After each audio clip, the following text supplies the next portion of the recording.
Okay. In this area, there seems to be a problem with the machine that makes the tetromino bridges. That means you can solve the puzzles, but you can't activate the tower. Look for a lab that lets you connect to the data stream. I already found it. I'll send you the coordinates.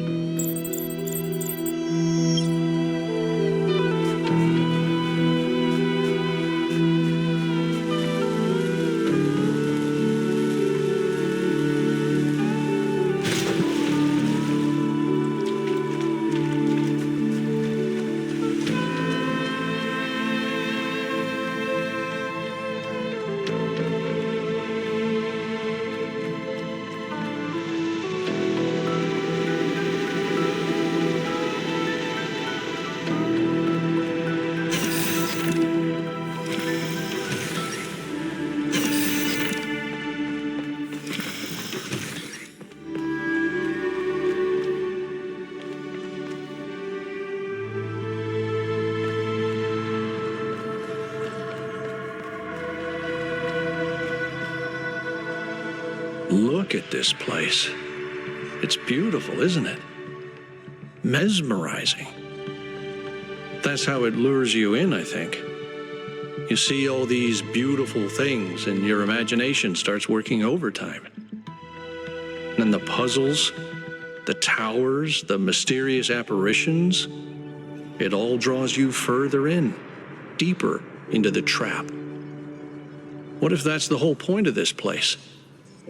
What if every time you have one of those visions, another little bit of you is corrupted, overwritten with the hubris of this place?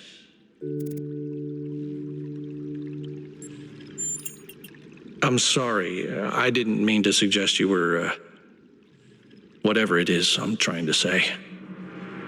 I guess I'm just disappointed in myself. Byron needs me. You all need me to do my job, and I can't even use a terminal. If this is all really the work of the founder, I don't know, maybe she lost her way. Or maybe we're just not ready. But once we find Byron, I suggest we get the hell out of here and never come back.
Our ancestors kept telling themselves that the brevity of their lives didn't matter.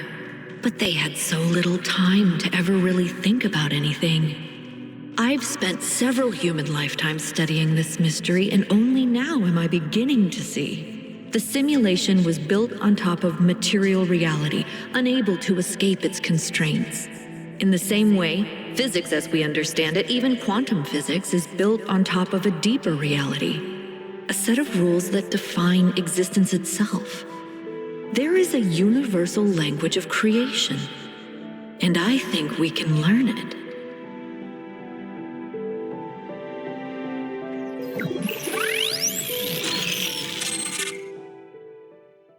The language of creation. What were they doing here? And how far did they get? I can't answer that, but I think I fixed the tetromino bridge, machine, ring thing. I say I think because it's not in the schematics. And what I'm doing is hack work at best. Try it and see if it works.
algorithm.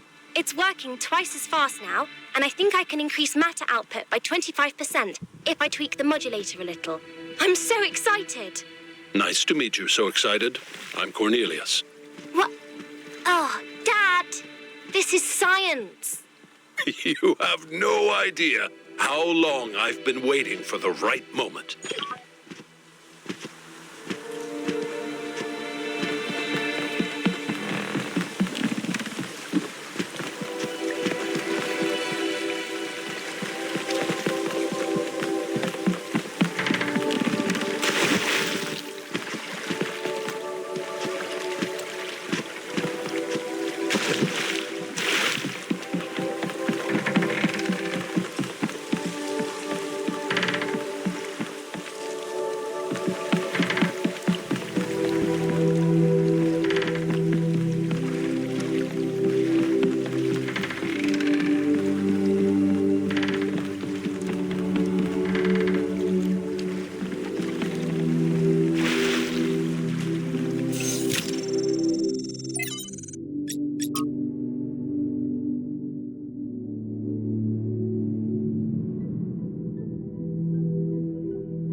Today, we were delighted to be visited by a bunch of protesters, these voluntary extinction weirdos who think we're creating soulless monstrosities that will destroy the planet.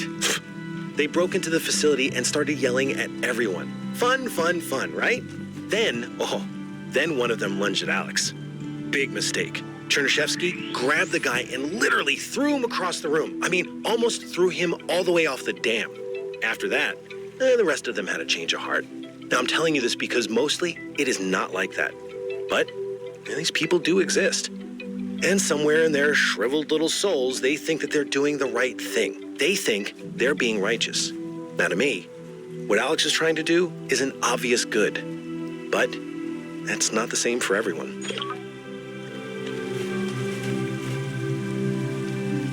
Yes. Now, I suspect Byron is still logged in, and his presence has thrown everything out of whack. Entire subsystems are locked down, and everything that depends on those subsystems is disrupted. There was a short burst of noise on the frequency we used to communicate, but that could have been anything. He taught me a lot when I was young. Nowadays, people just know him as the museum curator, but back then, he was closely involved with every engineering project, and he was brilliant. When he encountered a problem, he'd always remain calm and keep working at it until he found a solution. I wish I could be that patient. If I had to guess, I'd say so that Cornelius could still go back for anything they needed. He was always leaving on expeditions anyway, looking for materials for his projects.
days, humankind lived in a world of unexplained wonders and terrors. The powers of the elements were understood in terms of gods and spirits. After all, how else could one explain thunderstorms and earthquakes? But as the realm of scientific knowledge expanded, the realm of the mystical began to shrink. The sacred grove, as Hegel wrote, was reduced to mere timber. But as superstition retreated, another thing was lost: meaning. In a purely mechanical universe, people yearned for the comfort provided by gods and spirits. But there was no way back. But what about the beauty of the universe? The perfection of everything around us, couldn't they see that? Not sure I can see that, Miranda. But I do think there was another way, a way forward instead of back. Faith not in an invisible world, but in ourselves, in each other, in the inherent value of consciousness and civilization. They never really found it, but I think that in those last months when their whole species was dying, they caught a glimpse of it. And that's how your mother was born.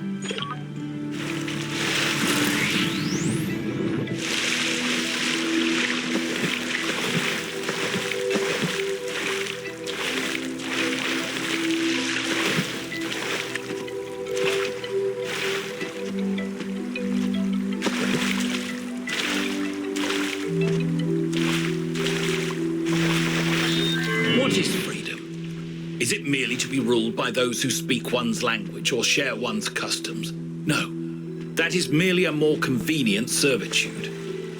Is it to have no obligations, no loyalties? No, that is not to be free, but to be alone. What a freedom from hunger and thirst. Here we are closer to the truth. For freedom requires life. But one may have all the meat and all the wine in the world and still not be free. The most important freedom of all is the freedom to speak one's mind, to make one's thoughts public without fear, and so participate openly and boldly in democracy. It is the freedom of the dissenter and the gadfly, the rebel and the fool, that is the true measure of whether a city is free.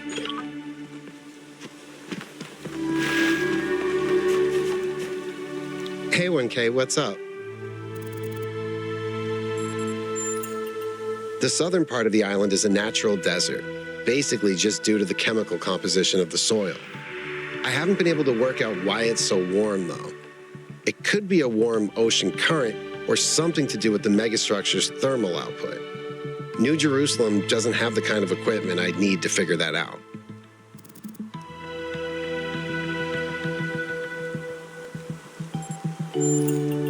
Mostly just made sure Pellegrino didn't mess up the VTOL. We only have a handful of them, and while they look cool on the outside, the truth is they're held together by gaffer tape and good intentions. There's a reason Melville's always complaining.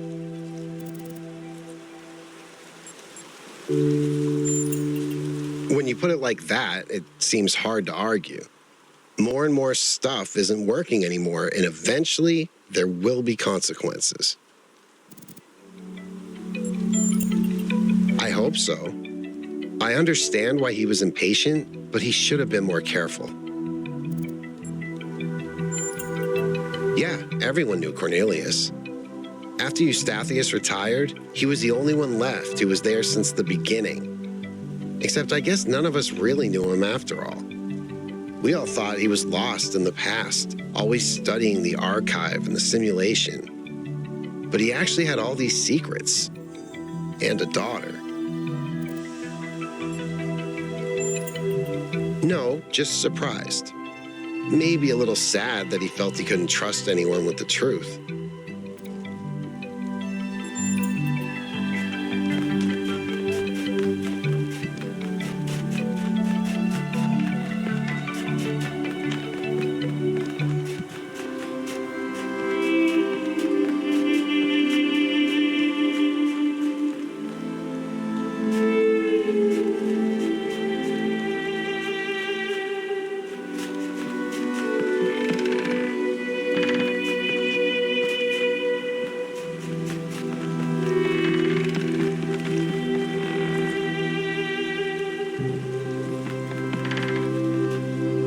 What can I do for you, 1K?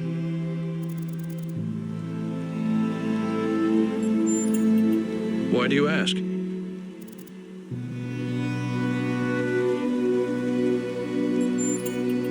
I'm not opposed to technology. I'm just opposed to trying to dominate everything. We can be part of the planet's history without having to be its masters.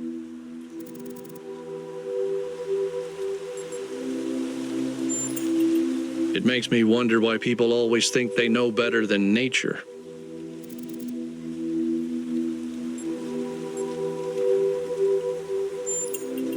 He was in charge of planning New Alexandria.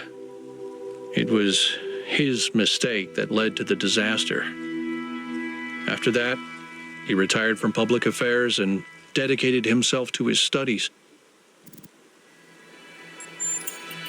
Yes. I do. Although I prefer the term interactive fiction. It's better at capturing what this art form really is. Storytelling, but with a completely different underlying structure. As a category, it's more equivalent to poetry or the novel, rather than, say, film. Why not? Because I'm a joyless, by-the-book pencil pusher? I'm focused on the mission, 1K, because what we're doing here matters. That doesn't mean I don't have my own interests or don't appreciate art.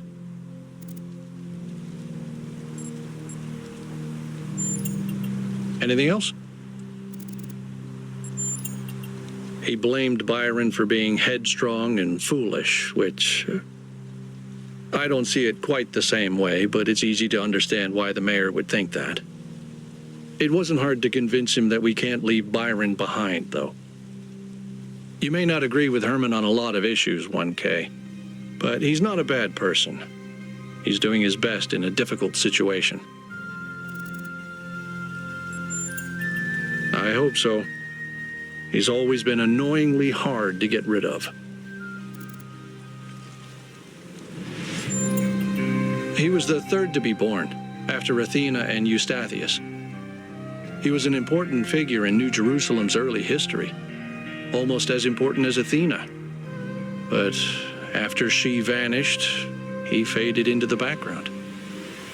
I don't think anyone suspected he knew where she was. I didn't know him that well, but he was always very calm, very thoughtful. Everyone respected him.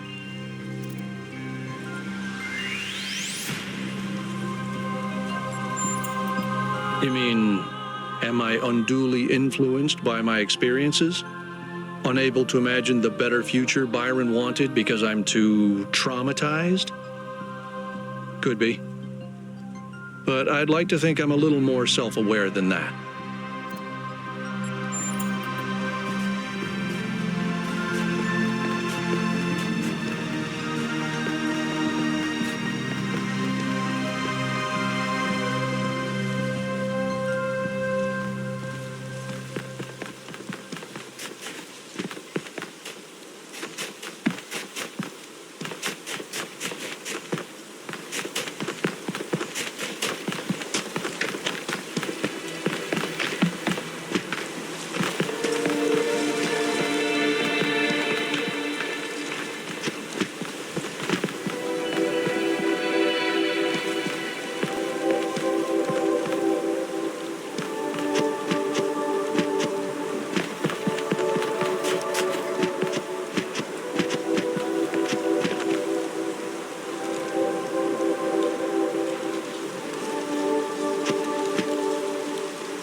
One day, undoubtedly, an expedition will pass by this island.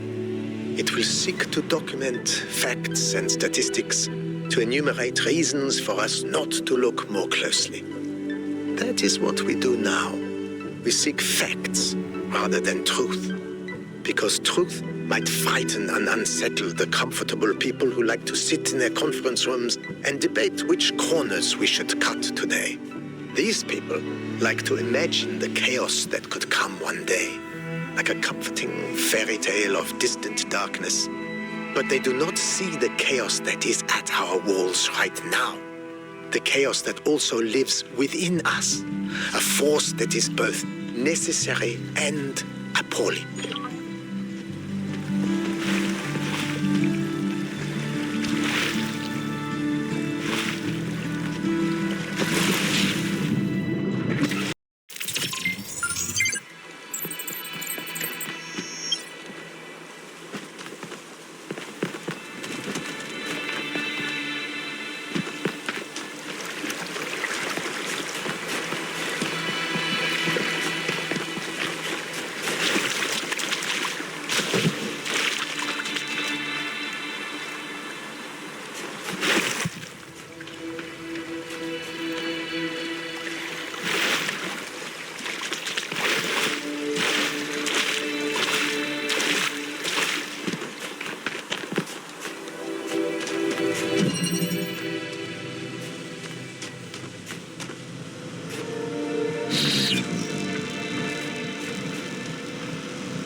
I've decoded another file from the data stream. Listen to this. Mother and Father think of our discoveries as a language, a code. But I think they're wrong. They're so caught up in the technical details of running the experiments and upgrading the machine that they're not paying attention to the patterns we're finding, to the symmetries, the harmonies, the melodies. The fundamental language of reality is a kind of music, and it's beautiful. Beauty is an inherent property of the cosmos. I love the way she looks at things.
Listening to Miranda talk about beauty made me think. Okay, this might be super weird and kind of pretentious, but I honestly mean it.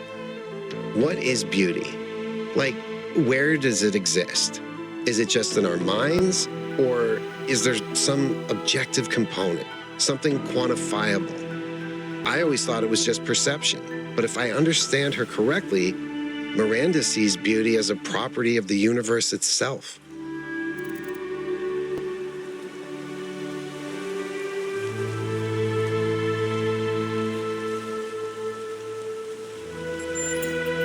That's interesting. So you think the world is beautiful whether or not someone is there to perceive it? Even if we were all gone, it would still be beautiful?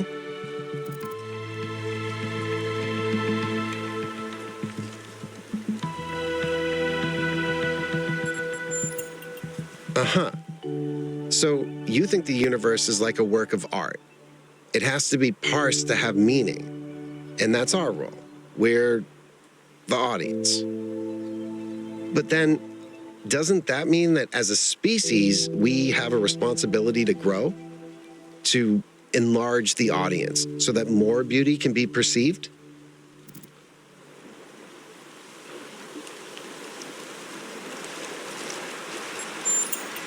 That's a really powerful image. Beauty flowering in the universe as intelligence spreads. Thank you. I hope you're right.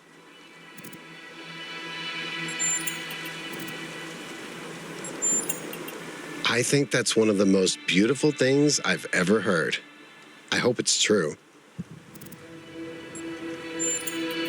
Okay, this may sound like a robot joke, but I love heavy metal, especially the more melodic kind.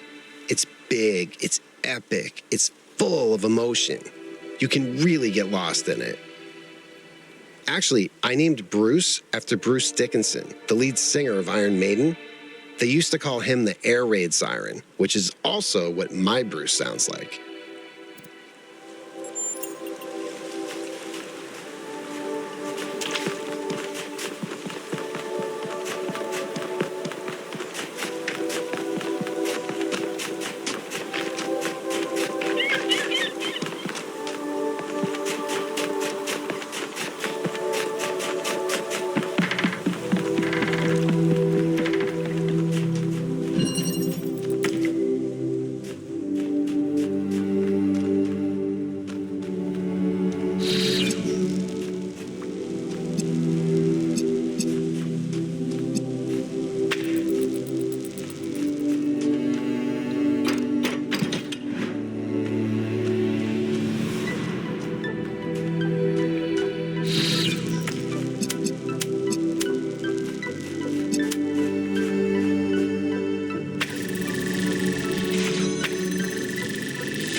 couple of years back, we went on a scavenging expedition to an ancient industrial complex south of New Jerusalem. It was enormous, sprawling, an area many times bigger than our whole city, just dedicated to manufacturing. It was incredible to think about the sheer variety of things they produced. And it made me realize how austere, how restricted our lives are.